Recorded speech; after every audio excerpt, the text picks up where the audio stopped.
please subscribe and don't forget to press the bell icon to get notified whenever we upload a new video. नमस्ते, मैं हूं किशोर अजवाणी और अब आज की ताजा खबर। नमस्कार, आपके साथ मैं हूं अर्पिता आर्या। सबसे पहले बड़ी खबर आप तक पहुंचा दे उत्कर्ष चतुर्वेदी दे रहे हैं। आगरा लखनऊ एक्सप्रेसवे पर आज वायुसेना के लड़ाकू विमान अपनी जाबाजी का प्रदर्शन करेंगे। इस एक्सप्रेसवे पर आज पहली बार 15 लड़ाकू विमानों के साथ वायुसेना के 2 मालवाहक विमान लैंडिंग और टेक ऑफ करते दिखाई देंगे। उत्तर प्रदेश में उन्नाव के पास बांगरमऊ वायुसेना की इस जाबाजी का गवाह बनेगा। वायुसेना के आज के अभ्यास को देखते हुए एक्सप्रेसवे के लगभग 4 किलोमीटर के हिस्से को तकनीकी तौर पर और बेहतर किया गया है। तो आपको बता दें, खास इंतजाम इसके लिए वायुसेना के आज के अभ्यास को देखते हुए एक्सप्रेसवे के लगभग 4 किलोमीटर हैं, जहां पर उस हिस्से को तकनीकी तौर पर और बेहतर किया गया है। साथ ही साथ उत्तर प्रदेश में उन्नाव के पास बांगरमऊ वायुसेना की इस जाबाजी का गवाह बनेगा। 2 दिन के लिए ये रास्ता आम लोगों के लिए बंद रहेगा। उत्कर्ष हमारे साथ हमारे सहयोगी जुड़ चुके हैं। उत्कर्ष, क्या खास इंतजाम? देखिए अर्पिता, साफ तौर पर एक बड़ा युद्धाभ्यास इसको आप कह सकती हैं। कहीं ना कहीं रणनीतिक तौर पर बहुत बड़ा अभ्यास है वायुसेना के लिए।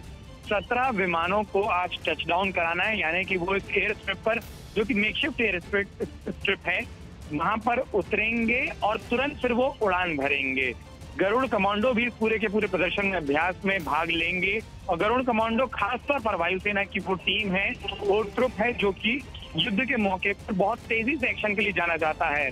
C-130 जो कि एक बड़ा मालवाहक विमान है, वो इस पर एक्सप्रेसवे पर उतरेगा। इसके साथ ही साथ सुखोई, मिराज और जैगुआर जैसे लड़ाकू विमान भी आज टचडाउन करेंगे। तो कहीं ना कहीं रणनीतिक तौर पर एक बड़ी सफलता, अगर ये पूरा का पूरा अभ्यास सफल होता है तो वायुसेना के लिए होगी। वायुसेना का प्रयास है कि इस तरीके के अभ्यासों से भारत में जितने भी हाईवे हैं उनका उपयोग रनवे की तरह किया जा सके, और इसी दिशा में आज का एक कदम बड़ा महत्वपूर्ण कदम माना जा रहा है।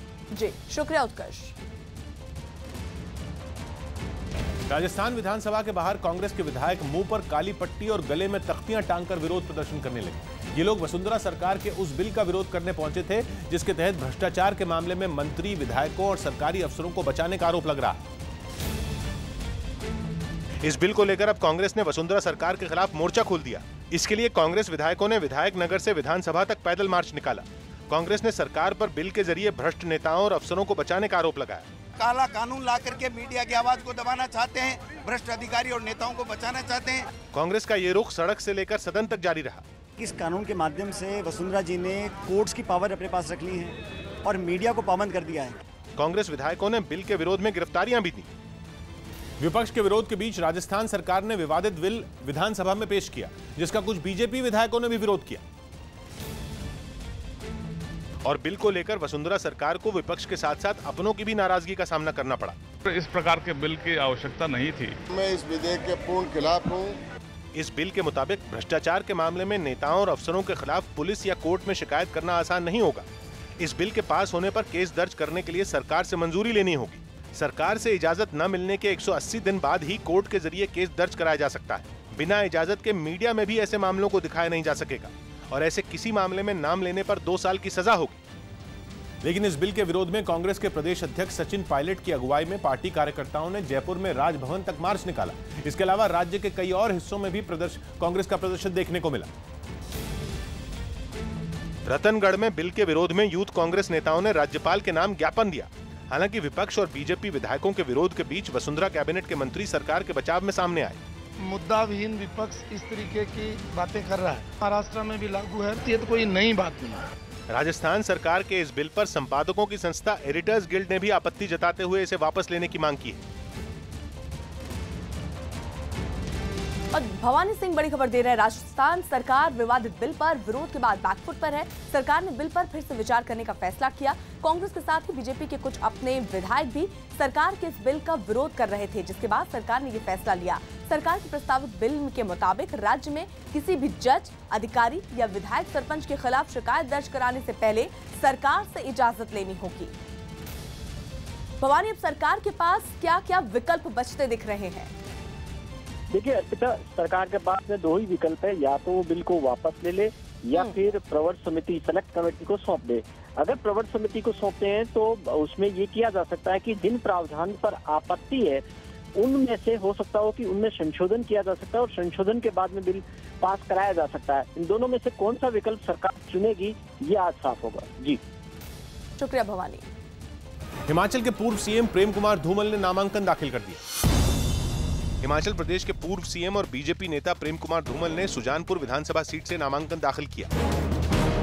यमुना सफाई मामले पर दिल्ली जल बोर्ड के सीईओ केशव चंद्रा के दिल्ली सरकार पर काम न करने देने के आरोप लगाने के बाद एनजीटी ने राज्य सरकार समेत जल बोर्ड को कारण बताओ नोटिस भेजा। चेन्नई में जीएसटी इंटेलिजेंस टीम ने टैक्स चोरी के आरोप में तमिल अभिनेता विशाल के दफ्तर पर छापेमारी की। यूपी के बुलंदशहर में कुछ लोगों पर 9 महीने की गर्भवती महिला पर चोरी का आरोप लगाते हुए डंडों से पीट कर हत्या करने का आरोप लगा।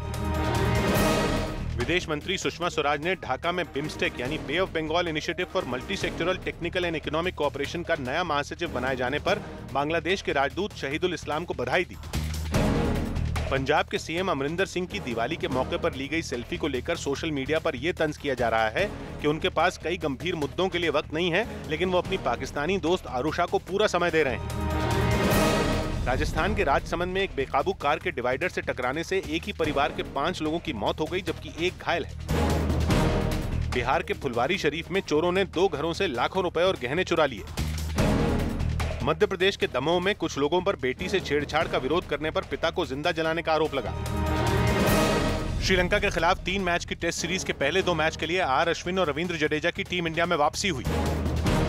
न्यूजीलैंड के खिलाफ टी20 सीरीज के लिए चुनी गई भारतीय टीम में मोहम्मद सिराज और श्रेयस अय्यर के रूप में 2 नए चेहरे शामिल किए गए। के श्रीकांत के डेनमार्क ओपन बैडमिंटन टूर्नामेंट का मेन सिंगल्स खिताब जीतने पर हैदराबाद में उनके परिवार ने खुशी जताई। It's very happy to hear the news. Kolkata में फुटबॉल मैच के रेफरीज के लिए एक ट्रेनिंग सेशन का आयोजन किया गया, जिसमें फीफा के अधिकारी भी शामिल हुए। मुंबई में रेलवे स्टेशन के पास हुए पुल हादसे के बाद सचिन तेंदुलकर ने रेलवे पुल की मरम्मत के लिए अपनी सांसद निधि से 2 करोड़ रुपए की मदद की।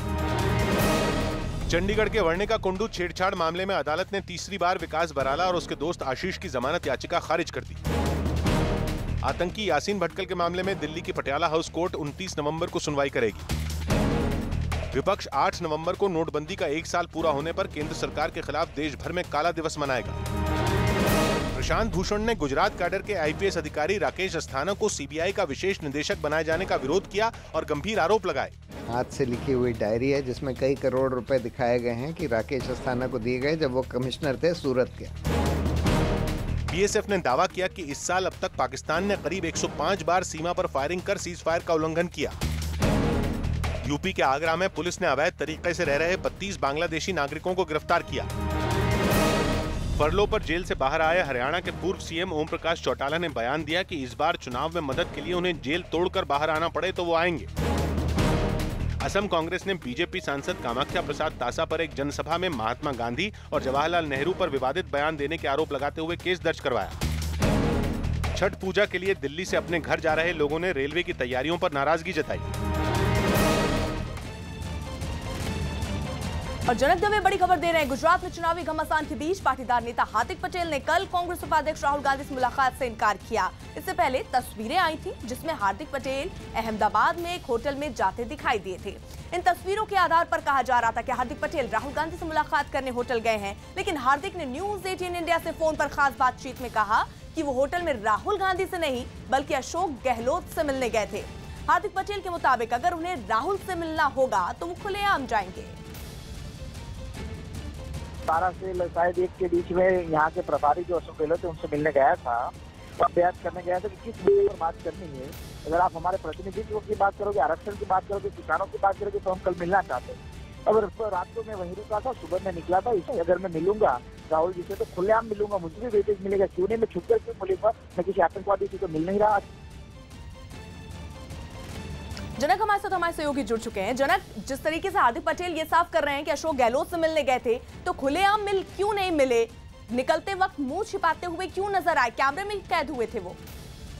बिल्कुल, देखिए हार्दिक कोई भी दावा कर रहे हो, लेकिन विश्वसनीय सूत्र बता रहे हैं कि हार्दिक और राहुल की मुलाकात पहले से फिक्स थी। हार्दिक दोपहर में पूरी तरह से मीडिया को मिसगाइड करने के लिए हार्दिक बार बार ये मैसेज भेजते रहे मीडिया को कि आज वो राहुल गांधी को नहीं मिलने वाले हैं, और राहुल गांधी का कोई शेड्यूल प्रोग्राम नहीं था होटल उम्मीद पहुंचने का। राहुल वहां पहुंचते हैं। जिस होटल में देर रात से ही वहां हार्दिक पटेल रुके होते हैं, 1.5 घंटे तक राहुल उसी 224 नंबर के कमरे में होते हैं जहां पर हार्दिक रुके हुए हैं। 2-4 कमरे जो अशोक गहलोत के नाम पर बुक, उनके पीएस के नाम पर बुक किए गए थे, वहीं पे रहते हैं। बावजूद हार्दिक मैसेज भेजते रहते हैं कि मैं नहीं मिलने वाला हूं, मैं मेरी रैली के लिए निकल रहा हूं। लेकिन सभी घटनाओं के बीच जब राहुल गांधी 2-2:15 बजे निकल जाते हैं रैली के लिए अल्पेश ठाकुर की, तब 4:15 बजे होटल के पीछे दरवाजे से छुपते छुपाते उनको भागना पड़ा। वो भी न्यूज 18 इंडिया के कैमरे में कैद हो जाता है, मुंह छुपाकर भाग रहे हैं। अगर अशोक गहलोत से मिलना होता उनको तो इससे पहले वो सार्वजनिक तौर पर मिल सकते थे। राहुल गांधी के लिए अगर आप सार्वजनिक तौर पर मिलने की बात कर रहे हैं तो अशोक गहलोत को मिलने के लिए क्यों छुपते छुपाते मिलना पड़ा, ये अपने आप में सवाल है जिसका जवाब हार्दिक अभी देना नहीं चाहते। और इस सवाल के बीच जो उनकी कन्वीनर कमेटी है उनमें भी काफी इस बात का रोष है कि क्यों हार्दिक जो सारी टीम को जाके मिलना था राहुल गांधी को, उसकी बजाय वो अकेले जाकर मिले। चलिए, बहुत बहुत शुक्रिया जनक। सिनेमाघरों में फिल्म से पहले राष्ट्रीय गान दिखाने से जुड़ी पुनर्विचार याचिका पर सुप्रीम कोर्ट में अहम सुनवाई हुई। कोर्ट ने सुनवाई के दौरान केंद्र सरकार से इस मामले पर नियम बनाने को कहा। सुनवाई के दौरान सरकार की तरफ से भी कहा गया कि अगर राष्ट्रगान के दौरान कोई खड़ा नहीं होता है तो वो देशद्रोही नहीं। सुप्रीम कोर्ट ने सख्त लहजे में यह तक कहा कि किसी को भी देशभक्ति का प्रमाण देने के लिए बाजू पर पट्टा लगाकर घूमने की जरूरत नहीं है। 1 दिसंबर 2016 को सुप्रीम कोर्ट ने ही आदेश जारी किया था जिसके तहत देश के सभी सिनेमाघरों में फिल्म से पहले राष्ट्रगान बजाना जरूरी हो गया था।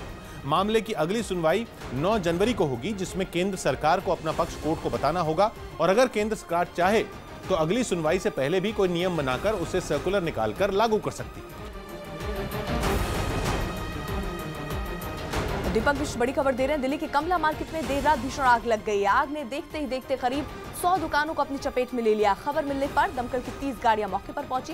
कड़ी मुशक्कत के बाद दमकल विभाग ने आग पर काबू पाया। आग में किसी के हताहत होने की खबर नहीं है। फिलहाल आग लगने की वजह का पता नहीं चल पाया।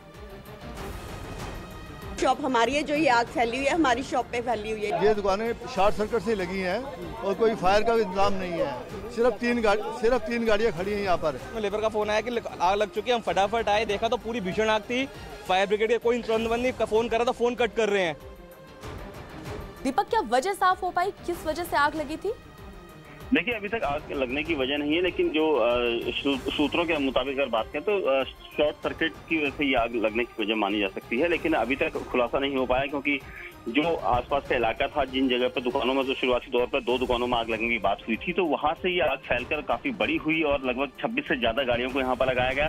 वहीं यहाँ पर जो भी सामान, जो भी चीजें बनती हैं, वो कूलर या दूसरी चीजें जो बनती हैं वो यहाँ पर काम होता है और लगातार गैस वगैरह का काम भी होता है, जिसकी वजह से कई सिलेंडर फटने की भी बात आई है। हालांकि ये सब जांच का विषय है जिसकी वजह से इतनी बड़ी आग फैली और लाखों करोड़ों का इसमें नुकसान का आकलन किया जा रहा है। जी, शुक्रिया दीपक।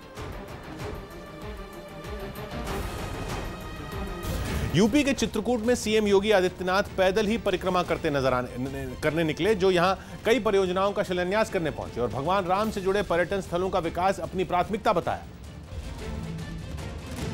जिसके लिए योगी अयोध्या में छोटी दिवाली मनाने के महज हफ्ते भर के अंदर ही चित्रकूट पहुंच गए, जहां उनका स्वागत फूल बरसाकर किया गया। योगी ने पैदल ही चित्रकूट की परिक्रमा की। इस दौरान उनके साथ मौजूद लोग जय श्री राम के नारे लगाते रहे। परिक्रमा के बाद सीएम योगी ने अपने दौरे का मकसद बताया और साफ किया कि जल्द ही चित्रकूट पर्यटन के बड़े केंद्र के तौर पर उभरेगा। हेरिटेज टूरिज्म को डेवलप करने के लिए या इको टूरिज्म के दिशा से मुझे लगता है सभी प्रकार की संभावनाएं छुपी हुई हैं चित्रकूट में। सीएम योगी ने चित्रकूट में देश विदेश में होने वाली रामलीलाओं का मंचन कराने का भी भरोसा दिया। तो साथ ही चित्रकूट में स्वच्छता मिशन भी तेज करने का ऐलान किया। लेकिन योगी के इस दौरे को लेकर सियासी बयानबाजी भी शुरू हो गई, क्योंकि योगी लगातार राम से जुड़ी जगहों का दौरा कर योजनाओं का तोहफा दे रहे हैं। ऐसे में समाजवादी पार्टी ने योगी के दौरे पर हमला बोला। उनको पिछली सरकार के हर काम में भ्रष्टाचार दिख रहा है और उन्हीं कामों के साथ उनको फोटो भी खिंचाना है। वो खुद नहीं तय कर पा रहे हैं कि आखिर उनको करना क्या चाहिए। समाजवादी पार्टी ने योगी के चित्रकूट दौरे को सियासी करार दिया। सुप्रीम कोर्ट ने यूनिटेक के संजय चंद्रा की संपत्ति नीलाम करने का सुझाव दिया। सुप्रीम कोर्ट ने यूनिटेक के मैनेजिंग डायरेक्टर संजय चंद्रा की जमानत अर्जी खारिज करते हुए उनकी संपत्ति नीलाम करने का सुझाव दिया। हरियाणा के करनाल में आयोजित एक कार्यक्रम में देश भर से आई तेजाब हमले से पीड़ित महिलाओं ने रैंप वॉक किया। जम्मू कश्मीर पुलिस के लगाए गए रॉक क्लाइंबिंग कैंप में दक्षिण कश्मीर के 5 जिलों के 150 से ज्यादा बच्चे शामिल हुए। अपना और अपनी रियासत का और माँ बाप का और अपने गांव का और जिले का नाम रोशन करेंगे। हरियाणा के झज्जर में बीजेपी के एक कार्यकर्ता पर गाड़ी चेकिंग के दौरान पुलिसकर्मी से बदसलूकी करने का आरोप लगा। केरल के कोल्लम में स्कूल पर टॉर्चर के आरोप लगाते हुए तीसरी मंजिल से छलांग लगाने वाली घायल छात्रा की अस्पताल में मौत हो गई। कपिल शर्मा की नई फिल्म फिरंगी का नया पोस्टर जारी कर दिया गया। यूपी के इलाहाबाद में रानी मुखर्जी ने संगम में अपने पिता की अस्थियां प्रवाहित की। अभिनेत्री जायरा वसीम ने मुंबई में केक काटकर अपना 18वां जन्मदिन मनाया। मुंबई में एक एनजीओ की तरफ से जरूरतमंद बच्चों के लिए आयोजित कार्यक्रम में कपिल देव और सोनम कपूर ने हिस्सा लिया।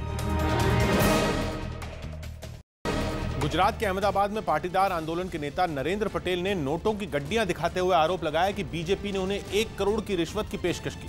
गुजरात चुनाव से पहले नरेंद्र पटेल के आरोप से सियासी हंगामा मच गया, क्योंकि पाटीदार अनामत आंदोलन समिति के संयोजक नरेंद्र पटेल ने मीडिया को 10 लाख रुपए दिखाए और आरोप लगाया कि बीजेपी ने बाकी 90 लाख रुपए पार्टी में शामिल होने के बाद देने को कहा था। मुझे 1 करोड़ की ऑफर दी, आज 10 लाख रुपया मुझे रोकड़ा दे दिया। नरेंद्र पटेल के मुताबिक उनको ये रिश्वत वरुण पटेल के माध्यम से दी गई, जो पाटीदार आंदोलन छोड़कर बीजेपी में शामिल हो चुके हैं। वरुण पटेल ने संपर्क किया था, पहले सुबह में मुझे उसका घर पे बुलाया। नरेंद्र पटेल ने 10 लाख की रकम पाटीदार समुदाय के शहीदों को देने का ऐलान किया। लेकिन नरेंद्र पटेल के लगाए आरोप के बाद गुजरात की सियासत गर्म हो गई। एक और जहां कांग्रेस ने बीजेपी पर हमला बोला, वहीं दूसरी ओर कुछ दिन पहले बीजेपी में शामिल हुए निखिल सवाणी ने बीजेपी छोड़ने का ऐलान कर दिया और लगे हाथ आरोप लगाया कि बीजेपी पाटीदार समुदाय के दूसरे नेताओं को भी रिश्वत देने की कोशिश कर रही है। सरकार टाइम निकालना चाहती है, इलेक्शन है, आचार संहिता लग जाएगी, उसके बाद कुछ करने वाली नहीं है, क्योंकि उसको इलेक्शन तक ही जरूरत है, बाद में उसे किसी को जरूरत ही नहीं है। निखिल सवाणी हार्दिक पटेल के साथी हैं और पाटीदार अनामत आंदोलन समिति के कन्वीनर रह चुके हैं। निखिल के मुताबिक वो सरकार के अच्छे काम देखकर बीजेपी से जुड़े थे, लेकिन क्योंकि सरकार पाटीदार समुदाय के साथ किए वादों को पूरा नहीं कर रही, इसलिए उन्होंने बीजेपी छोड़ने का फैसला किया। काफी मैंने सुना है, काफी कन्वीनरों को ऑफर दी हुई है कि इतने करोड़ वो काम हम कर देंगे। निखिल सवाणी ने साफ किया कि उनको बीजेपी में शामिल होने के लिए रिश्वत नहीं दी गई, लेकिन उन्होंने बीजेपी पर रिश्वत का आरोप लगाने वाले नरेंद्र पटेल की तारीफ की। हालांकि गुजरात बीजेपी ने रिश्वत के आरोप को सिरे से खारिज करते हुए नरेंद्र पटेल पर हमला बोला और इस पार्टी के साथ साजिश बताया। साथ ही बीजेपी ने इस पूरे मामले में कांग्रेस को भी निशाने पर लिया। तो ये राहुल गांधी के प्रवास के पहले एक मीडिया की पब्लिसिटी लेने का एक कांग्रेस का षड्यंत्र था। नरेंद्र पटेल ने 1 करोड़ की रिश्वत देने के लिए पाटीदार समुदाय के नेता रहे वरुण पटेल पर आरोप लगाया है, लेकिन वरुण पटेल ने इस आरोप को बेबुनियाद बताया। कांग्रेस का मानसिक संतुलन हिल चुका है, इसलिए कांग्रेस ये सारे खेल कर रही है। वरुण पटेल के मुताबिक बीजेपी का साथ देने की वजह से उन पर निशाना साधा जा रहा है, लेकिन नरेंद्र पटेल के लगाए रिश्वत के आरोप को बड़ा मुद्दा बनाते हुए कांग्रेस ने बीजेपी पर जबरदस्त हमला बोला और कांग्रेस उपाध्यक्ष राहुल गांधी ने ट्वीट करके लिखा कि गुजरात अमूल्य है, इसे खरीदा नहीं गया है, इसे खरीदा नहीं जा सकता, इसे खरीदा नहीं जा सकेगा। इसके अलावा कांग्रेस ने आरोप लगाया कि गुजरात में चुनाव से पहले घूसखोरी का खेल चल रहा है। भारतीय जनता पार्टी पूरी तरह से बौखलाई हुई है और हर जायज नाजायज हथकंडा अपनाया जा रहा है। वहीं दूसरी ओर हार्दिक पटेल ने भी बीजेपी पर हमला बोला और ट्विटर पर लिखा कि आंदोलनकारियों को खरीदने के लिए बीजेपी ने 500 करोड़ का बजट लगाया है। मुझे समझ नहीं आ रहा कि विकास किया है तो खरीदारी क्यों। आज की ताजा खबर में इतना ही।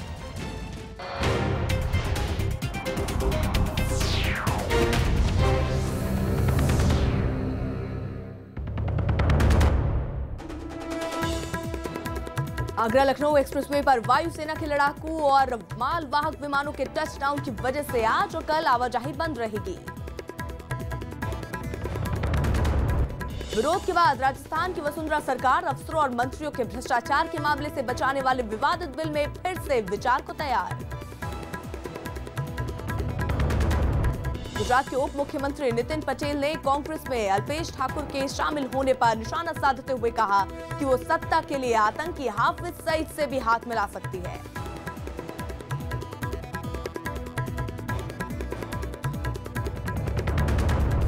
पाटीदार नेता हार्दिक पटेल ने राहुल गांधी से मुलाकात की खबरों को खारिज करते हुए कहा कि वो अशोक गहलोत से मिलने होटल गए थे।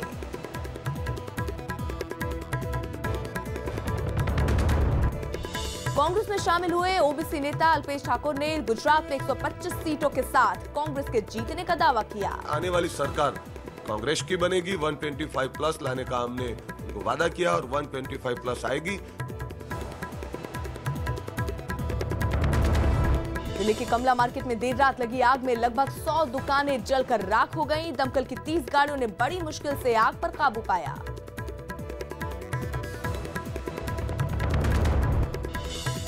डूबते और उगते सूर्य को अर्घ्य देने वाला महापर्व छठ की आज से नहाय खाए से शुरुआत।